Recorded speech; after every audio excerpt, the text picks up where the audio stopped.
গভীর রাতে রাজপ্রাসাদে নেমে এলো অদ্ভুত এক নীরবতা। চারদিকে কুয়াশা, বাতাসও যেন থমকে গেছে।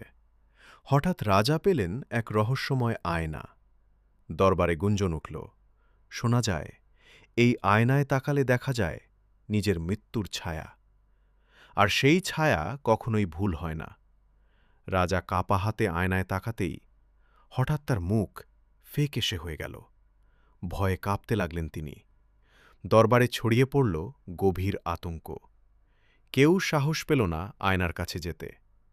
সবাই যখন ভয়ে পিছিয়ে যাচ্ছে, তখন গোপাল ভাঁড় হেসে বলল, এইটুকু জিনিসে এত ভয়? আয়নাটা আমাকে দিন।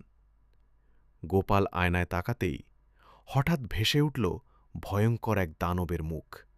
লাল জ্বলন্ত চোখ, অন্ধকার ছায়া। দেখে মনে হয় যেন মৃত্যুই সামনে দাঁড়িয়ে আছে। সবাই যখন ভয়ে নিঃশ্বাস আটকে ফেলেছে, গোপাল হঠাৎ জোরে হেসে উঠল, বলল, এটা আয়না না, মানুষের ভয় দেখানোর ফাঁদ। কারণ ভয় কখনো বাইরে